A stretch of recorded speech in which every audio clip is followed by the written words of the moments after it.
ایسا کچھ نہیں ہے جیسا سب سمجھ رہے ہیں، میں ہنا کو اب بھی اتنا ہی چاہتا ہوں، میں نے بے وفائی نہیں کی۔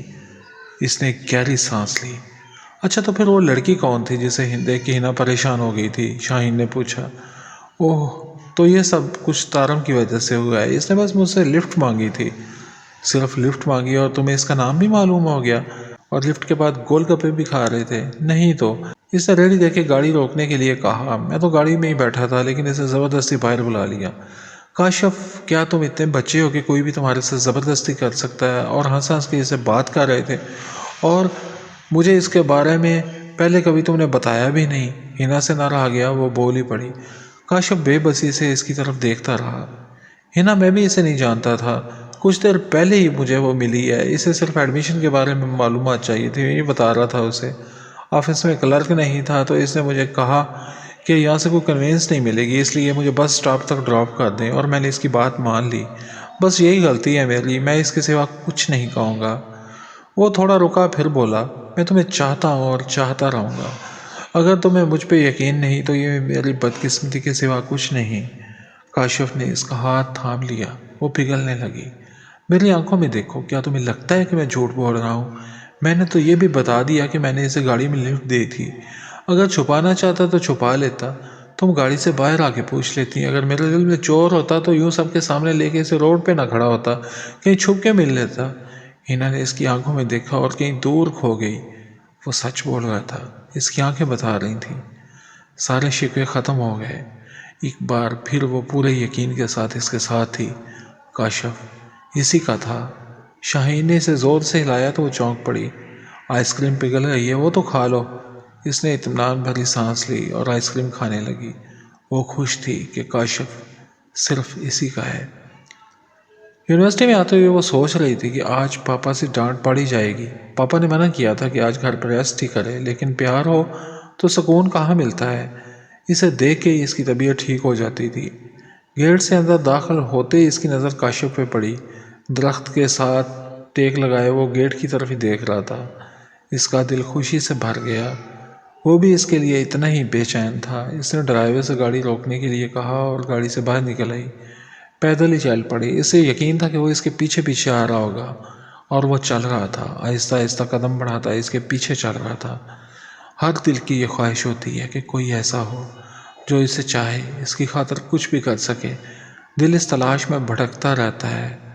ہر وہ شخص جو اپنا پن دکھائے، اسے اپنا جان کے اس کے پیچھے چل پڑتا ہے، اس سے دھوکے کھاتا ہے، روتا ہے، تڑپتا ہے، خود کو ذلت کی گہرائیوں میں گرا دیتا ہے، اپنی انا کو بھی قربان کر دیتا ہے۔ ہمارے لیے اس شخص کے بن رہنا مشکل ہو جاتا ہے، اور وہ ہماری کمزوری سے جتنا ہو سکے فائدہ اٹھاتا ہے، پھر جب دل بھر جاتا ہے تو چھوڑ دیتا ہے۔ ایک پل کے لیے نہیں سوچتا کہ ہم پہ کیا گزرے گی۔ اسے کھو کے جینے کو دل نہیں کرتا اور کسی پہ اعتبار نہیں رہتا۔ قسمت سے جب کوئی ایسا مل جائے جو دل سے ہمارے ساتھ ہو، مخلص ہو، تو زندگی مکمل ہو جاتی ہے۔ اس کے سوا کچھ اور نظر ہی نہیں آتا، صرف وہی وہی صرف وہی۔ دل اسی کا طلبگار رہتا ہے، اور وہ آپ کو اتنی شدت سے چاہے جتنا آپ اسے چاہتے ہو، تو یہ دنیا جنت بن جاتی ہے۔ اور اس کی دنیا جنت بن چکی تھی۔ بہت کی پیار کرنے والا باپ اور اس کا شریک سفر جو اس کے نقش قدم پہ چل رہا تھا، لب خود بخود مسکرا رہے تھے۔ وہ دنیا کی سب سے خوش نصیب لڑکی تھی۔ کیمپس آ گیا۔ گیٹ سے کیمپس تک کا کافی سفر تھا، لیکن اسے احساس تک نہ ہوا۔ ابھی چلی تھی اور ابھی پہنچ گئی۔ مڑ کے دیکھا تو وہ پیچھے آ رہا تھا۔ وہ کلاس کے اندر داخل ہو گئی۔ سر آئے، لیکچر دیتے رہے، لیکن اسے کچھ خبر نہ ہوئی۔ شاہین کی آواز دینے سے وہ جاگی۔ کہاں گم ہے میڈم؟ لیکچر تو ختم ہو چکا، سر بھی جا چکے ہیں، کیا یہیں بیٹھے رہنا ہے؟ وہ چونکی۔ نہیں تو چلو باہر چلتے ہیں۔ اگلا پیریڈ فری تھا۔ لائبریری سے شاہین کو کتاب لینی تھی۔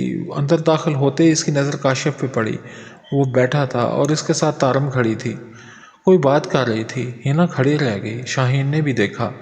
وہ ہنا کو لے کے ان کے پاس آ گئی۔ کاشف ان کو دیکھتے ہی بولا، تارم، مجھے تو کتابوں کے متعلق اتنی انفارمیشن نہیں ہے، ہنا اور شاہین اس کے متعلق زیادہ بہتر بتا سکتی ہیں۔ ہائے! تارم نے ہنا کی طرف ہاتھ بڑھایا۔ بادل ناخواستہ ہنا کو ہاتھ ملانا پڑا۔ سوری ہنا، میں معذرت چاہتی ہوں، میری وجہ سے آپ دونوں کے بیچ میں غلط فہمی پیدا ہوگی۔ میں تو اس دن کاشف سے بھی پوچھتی رہی لیکن اس نے بتایا ہی نہیں۔ ہنا نے بغور اسے دیکھا۔ بہت خوبصورت تھی وہ، خمار آلود بڑی بڑی آنکھیں، ستواں ناک، بہت گورا رنگ، کھلے ریشمی بال، دراز قد، جدید طرز کی فٹنگ والی شرٹ کے ساتھ جینز، لانگ ہیل۔ کوئی بھی مرد اسے ہرگز نظر انداز نہیں کر سکتا تھا۔ اس کے مقابلے میں ہنا اتنی خوبصورت نہیں تھی۔ جانے کیوں وہ اپنا اور اس کا موازنہ کر رہی تھی۔ آپ کچھ پریشان ہیں؟ وہ پھر ہنا سے مخاطب تھی۔ نہیں تو ایسی کوئی بات نہیں، لگتا ہے آپ کو یہاں میری موجودگی پسند نہیں، میں چلتی ہوں۔ ہنا کو لگا کہ وہ جان بوجھ کے اسے ایسی باتیں سنا رہی ہے۔ نہیں ایسی تو کوئی بات نہیں، آپ سے مل کے خوشی ہوئی۔ ہنا کو بولنا ہی پڑا۔ کیا واقعی؟ اس نے ہنا کی آنکھوں میں جھانکا۔ ہنا پزل ہو گئی۔ اچھا پھر ملیں گے، مجھے سچ میں آپ سے مل کے خوشی ہوئی۔ مخاطب وہ ہنا سے تھی لیکن دیکھ کاشف کر رہی تھی۔ بائے، وہ ہاتھ ہلاتی رخصت ہو گئی۔ بیٹھ جائیں، کاشف بولا۔ نہیں ہم چلتے ہیں، کینٹین پہ جانا ہے، ہنا بولی۔ وہ کینٹین کی طرف چل پڑی۔ ہنا خاموش تھی۔ کینٹین میں بھی زیادہ باتیں شاہین ہی کرتی رہی اور وہ خاموش ہی رہی۔ ہنا کیا ہوا؟ خاموش کیوں ہو؟ کچھ نہیں، بس ایسے ہی۔ کچھ تو ہے ہنا، کچھ ہوتا تو بتا دیتی۔ تم تارم کی وجہ سے ڈسٹرب تو نہیں ہو؟ ویسے ہے وہ بہت پیاری۔ نہیں شاہین، کاشف ایسا نہیں ہے۔ جانتی ہوں، بس یہ چاہتی ہوں کہ تمہیں اس پہ یقین ہے تو پریشان نہ ہونا۔ کاشف کی زندگی میں اس سے بھی خوبصورت لڑکیاں آتی رہی ہیں۔ سنبل یاد ہے نا، وہ بھی تو کتنی پیاری تھی، کاشف کے پیچھے پڑی رہتی تھی لیکن کاشف اسے لفٹ نہیں کرواتا تھا۔ اور وہ اپنی کلاس کی فوزیہ، کیا وہ کم خوبصورت ہے؟ وہ بھی تو کاشف کی طرف گھور کے دیکھتی ہے لیکن وہ جب سے تمہارے ساتھ ہے تب سے اس نے کسی کی طرف نہیں دیکھا۔ پیار جب ہوتا ہے تو یہ خوبصورتی نہیں دیکھتا، مال و زر نہیں دیکھتا، ذات برادری اونچ نیچ کچھ بھی تو نہیں دیکھتا۔ بس ایک لگن ہوتی ہے اور اسی لگن میں انسان چلتا جاتا ہے، سرد و گرم کی پرواہ کیے بنا اپنی راہ میں آنے والی ہر رکاوٹ سے لڑتا ہے، اپنے پیار کو پانے کے لیے زمانے سے ٹکرا جاتا ہے۔ ایسے سوچو گی تو خام خواہ کی ٹینشن لیتی رہو گی۔ شاہین تم ٹھیک کہتی ہو، پیار میں شک نہیں کیا جاتا، شک آ جائے تو پھر پیار پیار ہی نہیں رہتا۔ اس پیار نے میری زندگی بدل ڈالی ہے، میں کھونا نہیں چاہتی، کھو کے رہ نہیں پاؤں گی۔ بس تم ساتھ ساتھ مجھے حوصلہ دیتی رہنا، میں چھوٹی چھوٹی باتوں سے گھبرا جاتی ہوں، اتنی پاگل ہوں نا میں۔ وہ ہنس پڑی۔ مسٹر رندھاوا کی گاڑی جیسے ہی آفس سے نکلی، سڑک کے کنارے کھڑی ایک لینڈ کروزر ان کے پیچھے چل پڑی۔ انہوں نے کوئی توجہ نہ دی لیکن جب وہ مسلسل اسے اپنا تعاقب کرتے ہوئے دیکھا تو انہوں نے مین روڈ چھوڑ کے لنک روڈ پہ گاڑی ٹرن کی۔ لینڈ کروزر نے بھی ساتھ ہی اپنا رخ بدل لیا۔ کچھ دیر ادھر ادھر چکر کاٹنے کے بعد انہیں پکا یقین ہو گیا کہ وہ گاڑی ان کا پیچھا کر رہی ہے۔ انہوں نے گاڑی پیٹرول پمپ کی طرف موڑ لی۔ پیٹرول ڈلواتے ہوئے انہوں نے دیکھا پہ اور گاڑیاں بھی تھیں لیکن وہ لینڈ کروزر ان کے پیچھے نہیں آئی تھی۔ پیٹرول ڈلوا کے جیسے ہی ان کی گاڑی روڈ پہ آئی، ساتھ والی گلی سے لینڈ کروزر نکلی اور ان کے پیچھے کچھ فاصلے پہ چلنے لگی۔ انہوں نے رفتار تیز کر دی، لینڈ کروزر کی رفتار بھی تیز ہو گئی۔ انہوں نے رفتار آدھی کی لیکن اب لینڈ کروزر کی رفتار بدستور تیز تھی۔ کچھ لمحوں میں وہ ان کی گاڑی سے آگے نکلتی چلی گئی۔ اس کی کھڑکی سے گن باہر آئی، تڑتڑاہٹ کی آواز گونجی اور گاڑی کی باڈی میں گولیاں پیوست ہوتی گئیں۔ چلتے چلتے وہ رک گئی۔ اس سے کچھ فاصلے پہ تارم کھڑی تھی، شاید وہ کسی سے بات کر رہی تھی۔ کوئی لڑکا تھا، ستون کی آڑ میں ہونے کی وجہ سے اس کا چہرہ دکھائی نہیں دے رہا تھا۔ اسے لگ رہا تھا کہ وہ کاشف ہی ہے، دل کہہ رہا تھا اور وہ سوچ رہی تھی کہ اللہ کرے یہ کاشف نہ ہو، کوئی اور ہو۔ کاشف کے ساتھ تارم کو دیکھ کے اسے اچھا نہیں لگتا تھا۔ وہ منظر یاد آ جاتا تھا جب اس نے کاشف کو اس کے ساتھ دیکھا تھا اور وہ ہوش کھو بیٹھی تھی۔ وہ چند قدم اور آگے آ گئی، لیبارٹری کے دروازے سے ان دونوں کو دیکھ سکتی تھی۔ وہ کاشف ہی تھا، تارم کو دیکھ رہا تھا اور باتیں کر رہا تھا۔ ہنا کے دل کو کچھ ہوا، کاشف اس کا تھا، اسے کسی سے بات نہیں کرنی چاہیے، برا لگ رہا تھا اسے۔ پیار میں کسی پہ تسلط نہیں جمایا جا سکتا، نہ اسے پابند کرنا درست ہوتا ہے، لیکن کچھ امیدیں اس سے رکھی جاتی ہیں اور کچھ باتوں کی توقع اس سے نہیں کی جاتی۔ پیار میں خود پہ فرض کر لیا جاتا ہے کہ وہ بات یا وہ کام ہی نہ کیا جائے جس سے دوسرے کو تکلیف ہو۔ ایسا کریں گے تو آپ کا ساتھی بھی آپ کا خیال کرے گا۔ ہم دونوں میں بہت انڈرسٹینڈنگ ہے لیکن کاشف کو اس بات کی خبر نہیں کہ مجھے یہ سب بہت برا لگتا ہے۔ اس دن کے رد عمل کے بعد تو اسے محتاط ہو جانا چاہیے تھا۔ تو پھر اب وہ کیا بات کر رہا ہے؟ کسی بات پہ کاشف ہنسا۔ ہنا کو اس کی ہنسی زہر لگی۔ یہ مرد آخر کیوں نہیں سمجھتے جس لڑکی سے پیار کرتے ہیں وہ کسی سے بات کرے، کسی کی طرف نظر اٹھا کے دیکھے بھی تو اس سے ناراض ہو جاتے ہیں، شک کرنے لگ جاتے ہیں، اس پہ پابندیاں لگاتے ہیں، اپنے لیے یہ سب جائز سمجھتے ہیں، چاہے جس سے مرضی بات کرتے رہیں، بس کوئی ان کو کچھ نہ کہے۔ اور ان کی ان حرکتوں کے باوجود اگر کوئی برا منائے تو سوچتے ہیں کہ اعتبار نہیں۔ اچانک طارم نے کاشف کا ہاتھ تھام لیا۔ ہنا کا ضبط جواب دے گیا، اسے کچھ ہوا تھا۔ وہ قدم بڑھاتی تیزی سے ان کے پاس چلی گئی۔ او ہنا، کیسی ہو؟ طارم نے کاشف کا ہاتھ چھوڑ دیا۔ ہنا نے طارم کی بات کا کوئی جواب نہ دیا اور کاشف کی طرف دیکھا۔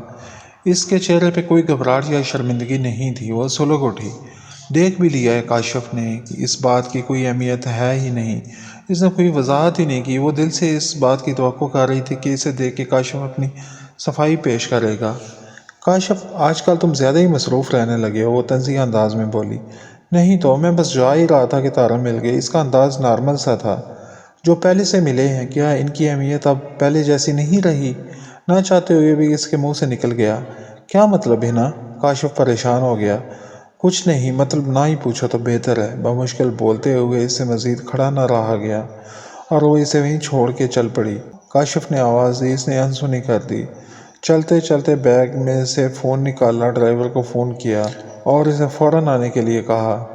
وہ پاس کے گیراج میں سروس کروا رہا تھا۔ وہ سن رہی تھی۔ کاشف آوازیں دے رہا تھا لیکن آج آوازیں بھی اسے روک نہیں پا رہی تھیں۔ دل پہ ایک نیا زخم لگا تھا اور وہ اس کے پیچھے آ رہا تھا لیکن وہ رکے بنا تیزی سے مسلسل چلتی جا رہی تھی۔ آوازیں مدھم ہو رہی تھیں۔ دل کی عجیب حالت تھی۔ گاڑی کے انتظار میں وہ سڑک کے کنارے فٹ پاتھ پہ رک گئی۔ یہیں پہ آنے کا اس نے ڈرائیور کو کہا تھا۔ چند لمحوں بعد کاشف بھی اس کے ساتھ آن کھڑا ہوا۔ ہنا، بولو بھی، چپ کیوں ہو؟ کیا ہوا ہے؟ وہ خاموش تھی۔ ہنا، ادھر دیکھو، ایک بار میری طرف دیکھو۔ ہاں دیکھوں اور پھر ان آنکھوں میں کھو کے سب کچھ بھول جاؤں؟ نہیں کاشف، میں نہیں دیکھوں گی، کبھی نہیں دیکھوں گی ان آنکھوں میں جو مجھے کمزور کر دیتی ہیں۔ وہ سخت غصے میں تھی اور پتھر کا بت بنی کھڑی تھی جو نہ سن سکتا تھا اور نہ دیکھ سکتا تھا۔ اتنے میں گاڑی اس کے قریب آ کے رکی۔ وہ گاڑی میں بیٹھی اور گھر کے لیے روانہ ہو گئی۔ بیک مرر میں وہ دشمن جان دکھائی دے رہا تھا، ساکت کھڑا اسی کی طرف دیکھ رہا تھا۔ خوشیوں کے پل سمیٹتے کبھی اس نے سوچا بھی نہ تھا کہ یوں ہوگا۔ وہ جو اس کا اپنا ہے، جس کے قریب ہونے کے وہ بہانے ڈھونڈا کرتی تھی، آج وہ اس سے دور جانا چاہے گی۔ وہ دور ہو رہا تھا۔ دور ہوتے ہوئے وہ نظروں سے اوجھل ہو گیا۔ اس نے آنکھیں بند کر لیں۔ اب دیکھنے کو کچھ باقی نہیں رہ گیا تھا۔